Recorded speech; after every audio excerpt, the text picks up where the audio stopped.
শুভ সকাল বন্ধুরা, PD family ব্লগে তোমাদের সবাইকে অনেক অনেক স্বাগত জানিয়ে ভিডিওটা শুরু করছি। তো কালকে তো আমি ভিডিও দিতে পারিনি, কিছু প্রবলেমের জন্য ভিডিওটা দেওয়া হলো না। তো এদিকে দেখো, আমি সকাল সকালে যে পাস্তা করছি, এই যে পাস্তা, আর এখানে করেছি ডালের বড়া আর শুকনো লঙ্কা ভেজে নিয়েছি। কারণ তক্ষবাবু তো কাজে যাবে, তো ও কালকেই বলেছে যে ভাত রান্না করতে হবে না, ঠান্ডা ভাত দিয়ে দিতে। তো তার জন্য ঠান্ডা ভাতটা কী করে খাবে, তো তার জন্য ভাবলাম ডালের বড়া করে নিই। মসুর ডালের বড়া দিয়ে ঠান্ডা ভাত দিয়ে জল ঢেলে খেতে কিন্তু দারুণ লাগে। তো তার জন্য ভাত আর করলাম না, রাত্রে ভাত দিয়ে আর ডালের বড়া দিয়ে পাঠিয়ে দেবো। তো এদিকে দেখো পাস্তা হয়ে যাচ্ছে আমার। তো পাস্তা করে ওর পাস্তা খেয়ে চলে যাবে, বড় ছিল পাস্তা খেয়ে স্কুলে চলে যাবে। আর এখন আর রান্নাবান্না হবে না, আর একবারে দুপুরবেলা রান্নাবান্না করবো। দুপুরবেলা রান্নাবান্না করলে একটা ভালো যে রাতের জন্য হয়ে যায়, আর সকালে রান্নাবান্না করলে এটা ভালো যে সারাদিনের জন্য রান্নাবান্না কিছুই থাকে না। তো চলো তোমরা সাথে থাকো, পাশে থাকো, আর আমার পুরো ভিডিওটা স্কিপ না করে দেখতে থাকো। এদিকে দেখো বন্ধুরা, ছোটো সোনাকে খাইয়ে দিয়েছি আমি। খাইয়ে দেওয়ার পর জল খাচ্ছে, আর এত পরিমাণে গরম পড়েছে জানো তো, জল এতই খাচ্ছে, কি বলবো। রোজ সকালে মিষ্টির জল গরম করি, তোমরা তো জানোই, কিন্তু মিষ্টির জল শেষ হয়েও তারপরেও কিন্তু আরও ঠান্ডা জল দিয়ে দিই ওকে। এত জল খাচ্ছে, আমরা যেভাবে জল খাচ্ছি ও কিন্তু এভাবেই অনেক জল খাচ্ছে। তো দেখো খানা টানা এই যে দেখো খাইয়ে দিয়েছি, খাইয়ে দেওয়ার পর এখন দেখো শুয়ে শুয়ে পুরো জল খাচ্ছে। বোতলটা আমি সরাতে চাইছি কিন্তু ও সরাতেই দিচ্ছে না। দেখো বন্ধুরা, আমি টিফিন সবাইয়ের বেড়ে দিয়েছি। এইটা হলো তক্সা পাপার জন্য টিফিন। এদিকে কাঁচা লঙ্কা না সরি শুকনো লঙ্কা ভাজা আর পেঁয়াজ দিয়েছি, আর সাথে দিলাম বড়া। আর ভাতটা এভাবে করে দিয়ে দেবো, যখন ও খাবে তখন জল ঢেলে তারপরে খেয়ে নেবেন, একটু নুন দিয়ে দেব। তারপর এদিকে দেখো পাস্তা দুইটা বেড়েছি, 2 প্লেট বেড়েছি, 1 প্লেট আমার জন্য, 1 প্লেট তক্সা পাপার জন্য। আর এটা হলো গিয়ে ছেলের জন্য, ও স্কুলে নিয়ে যাবে ও। আর ঘরে এখন দুধ মুড়ি বিস্কুট খেয়ে নিয়েছে। ও বললো যে এখন খাবে না, দিয়ে দিতে টিফিনে, তো তার জন্য ওকে টিফিনে দিয়ে দিয়েছি, আর আমাদের জন্য বেড়ে নিয়েছি। তো এই হলো আমাদের সকালের খাবার।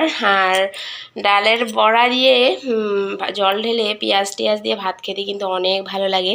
তোমরা কারা কারা এইভাবে ভাত খেতে ভালোবাসো কমেন্টে কিন্তু আমাকে অবশ্যই জানিয়ে দিও। আমারও কিন্তু আজকে ভাত খেতে অনেক ভালো লাগবে, কারণ ঠান্ডা ভাত একটু আমিও রেখে দিয়েছি, পরে আমিও একটু করে খেয়ে নেব বড়া দিয়ে। এই যে দেখো বন্ধুরা, ছোট সোনা কি করছে, এই যে নতুন চলার চেষ্টা করছে, কিছু ধরে ধরে দাঁড়ায়, একটু একটু হাঁটার চলার চেষ্টা করে। এই যে দেখো, ঘরে কোনো জিনিসই রাখা যাচ্ছে না, যেখানে যেটা রাখছি সব কিছুই নিয়ে আসে, ফেলে দেয়, এটা সেটা এরকম করতে থাকে। আর আজকে 2 দিন ধরে ও আমার এত টমেটো নষ্ট করছে, কি বলবো। টমেটোটা চোখের তলে ঢুকে টমেটো বার করে আঙুল ঢুকিয়ে এটা রস বার করতে থাকে, এই অবস্থা আর কি ওর। তো বন্ধুরা, আমি সকালে সব কাজ সেরে স্নান টান করে পুজো টুজো দেওয়া হয়ে গেছে, পুজো দিয়ে নিয়েছি। আর জন্য তো আজকে টিপ লাগাইনি, কারণ কি গরমের মধ্যে টিপ লাগালেও থাকে না। কালকেও টিপ লাগিয়েছিলাম, একটু পরে যখন ঘেমে যাই, ঘামার লগে লগে মুখটা মোছার সাথে সাথে কিন্তু টিপ টুপ কোথায় চলে যায় নিজে বুঝতে পারি না। তো তার জন্য আজকে আর টিপটা লাগালামই না। তো এইভাবেই আছি। আর আজকে জানি না ছোটো বড়ো ছেলেকে আনতেও যেতে হবে, ঠিক না, হতেও পারে নাও হতে পারে, জানি না, দেখা যাক কি হয়। তো সেটাই আর কি। আর এখন কিছু একটা খেয়ে নেবো, সকাল থেকে কিছু খাইনি বলতে কি পাস্তা খেয়েছিলাম, কিন্তু আমার আজকে আবার খিদে পেয়ে গেছে, কারণ পাস্তা এত একটা খাইনি আমি, তো তার জন্য আর কি কিরকম একটা। আজকে দেখো বন্ধুরা, এত রৌদ্র দিয়েছে, কি বলবো, সকালবেলা কাপড়গুলো ধুয়েছি, আর পরে যে এসে কাপড়গুলো নিয়ে যাব সেই সাহসটা আমার হচ্ছিল না। তারপর অনেক টাইম পরে ভাবলাম যে না, কাপড়গুলো তো শুকিয়ে গেছে, যাই নিয়ে আসি, না হলে কিন্তু কাপড়ের রঙগুলো একদম জ্বলে যাবে। তো সেটা ভেবেই এসে বললাম কাপড়গুলো নিতে। আর এরকম গরমের মধ্যে কিন্তু সত্যি অবস্থা পুরো খারাপ হয়ে গেছে। আর আধা ঘন্টার মধ্যেই কিন্তু 1 ঘন্টার মধ্যে কিন্তু সব কাপড় শুকিয়ে যায়, এরকম অবস্থা। কতদিন বৃষ্টি দিয়েছিল, তখন মনে হয়েছিল যে একটু রৌদ্রের দরকার, আর এখন আজকে 2-3 দিন ধরে এরকমই রৌদ্র দিচ্ছে, আর সহ্যই হচ্ছে না। লাইনের ভোল্টেজ পর্যন্ত কমে যাচ্ছে, এরকমই গরম, কারেন্টও লোড নিতে পারছে না আর কি, এই অবস্থা। তো গরমের মধ্যেই দেখো কাপড় টাপড়গুলো নিয়ে চলে যাচ্ছি। ঘরে। তো ঘরে গিয়ে কাপড় টাপড়গুলো রাখবো। আর এদিকে দেখো কাপড় টাপড়গুলো রাখে আবার ভাঁজ টাজ করতে হবে। আর এতই কাপড়গুলো গরম হয়ে আছে, মানে এখনও সাথে সাথে যদি ভাঁজ করে রাখি মনে হচ্ছে যে কালকে অবধি আর ঠান্ডাই হবে না। তো একটুটা ফ্যানের নিচে কাপড়গুলো রেখে দেবো, তারপর আমি এগুলো ভাঁজ করব। আর এখনও কিন্তু ভাত খাওয়া হয়নি, সকাল থেকে এতই জল খেয়েছি, জল খেতে খেতে এখন বাজে 3:30, এখনও আমার খিদেই পায়নি, ভাতও খাইনি।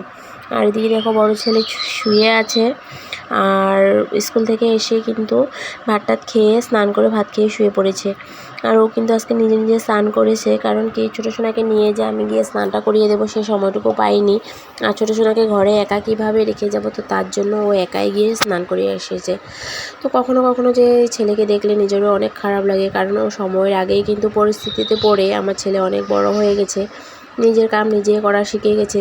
সত্যি কথা জানো তো, যখন মানে সেকেন্ড বেবি হয় তখন কিন্তু প্রথম সন্তানেরই অনেক বেশি কষ্ট হয়, কারণ ওরা মানে আদর যত হলো আদর মায়া মমতা সব কিছুই একটু হলো ওদের কমে যায়, কারণ ছোটোটার দিকে ধ্যান দিতে দিতে ওর উপরে ধ্যানটা একটু দেওয়া কমই হয়। যতই চেষ্টা করি না কেন ওকে এই মানে কথাটা বুঝতে দেবো না, কিন্তু তাও ওর মনে কিন্তু এই ভাবনাটা এসেই পড়ে যে মা আমাকে আমার থেকে বেশি আমার ভাইকে আদর করছে।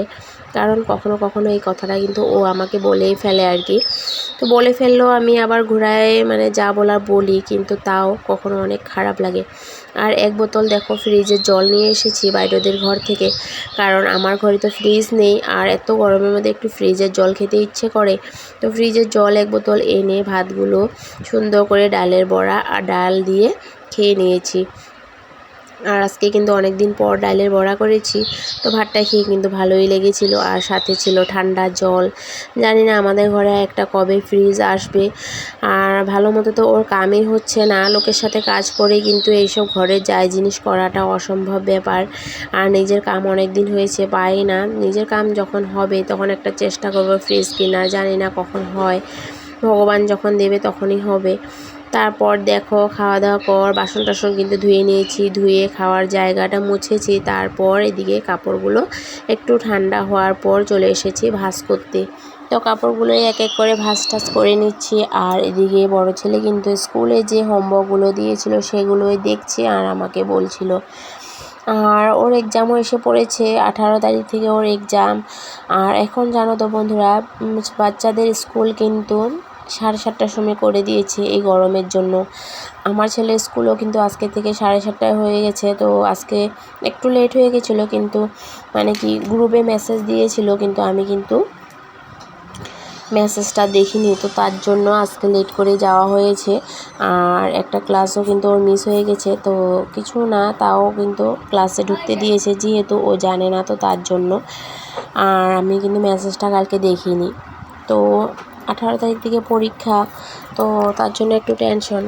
আর যেহেতু ছেলে মেয়ে ওদেরকে একটু ধ্যানটা দেওয়া আমার একটু কমই হচ্ছে, তো তার জন্য। আর টিউশন তো আছে, টিউশন থাকলেও আগে যেরকম সন্ধ্যাবেলা নিয়ে 1.5-2 ঘন্টা বসতাম সে সময়টুকু এখন কিন্তু পাই না। আর যেহেতু সোশ্যাল মিডিয়াতে কাজ করছি, মোবাইলের প্রতি একটু মানে টাইম চলে যায়, ভিডিও এডিটিং করা, মোবাইলে দেখা, মানে অনেক কিছু। আর শুধু আমি ভিডিও করলে তো হবে না, আমিও তো লোকে এর ভিডিও দেখে টাইম একটু দিতে হবে লোকেকে, অন্যকে আর কি। তো তার জন্য একটু আমার টাইমও চলে যায়, মোবাইলের দিকে একটু টাইম বেশি চলে যায়। তার মধ্যেও কিন্তু যতটুকু পারি ওকে সময় দেওয়ার চেষ্টা করি। আর এদিকে দেখো আমি বসে মিষ্টি কুমড়োর গুটি ছুলছি। মিষ্টি কুমড়োর গুটির বাটা খেতে কিন্তু দারুণ লাগে। তো আজকের জন্য ভিডিওটা এতটুকু রইল, টাটা বাই বাই।